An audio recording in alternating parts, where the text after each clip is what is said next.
కృష్ణప్రసాద్ గగన్ వాళ్ళ ఇంటి బయట కాపు కాసి ఉంటాడు. అప్పుడు కారు వెళ్ళిపోవడంతో అమ్మయ్య, పూర్ణి గగన్ ఇద్దరు ఇంట్లో నుంచి వెళ్ళిపోయారు అని వెంటనే కృష్ణప్రసాద్ శారదా శారదా అని చాలా సంతోషంగా కేకులు పెడుతూ హాల్లోకి వచ్చేస్తాడు. ఏంటండి ఇలా వచ్చారు అని శారద చాలా కంగారు పడుతూ అడుగుతూ ఉంటుంది. ఏంటి, పూర్ణి గగన్ ఇద్దరు ఇంట్లో నుంచి వెళ్ళిపోయారని కన్ఫర్మ్ చేసుకున్న తర్వాతే నేను లోపలికి వచ్చాను అని కృష్ణప్రసాద్ చెప్తూ ఉంటాడు.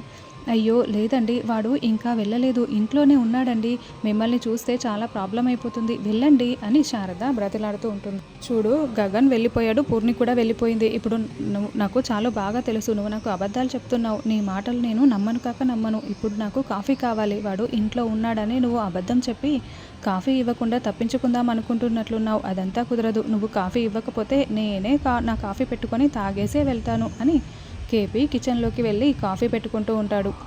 గగన్ ఏమో ఫైల్స్, కోటు మొత్తం కూడా రెడీ అయిపోయి మెట్లు దిగి కిందకి వస్తూ ఉంటాడు. అయ్యో, వాడు ఇంట్లో ఉన్నాడని ఎంత చెప్తున్నా మీకు అర్థం కావడం లేదేంటి అని శారద టెన్షన్ పడుతూ ఉంటుంది. అప్పుడే గగన్ అమ్మా అమ్మా అంటూ పిలుస్తూ మెట్లు దిగి వస్తూ ఉంటాడు.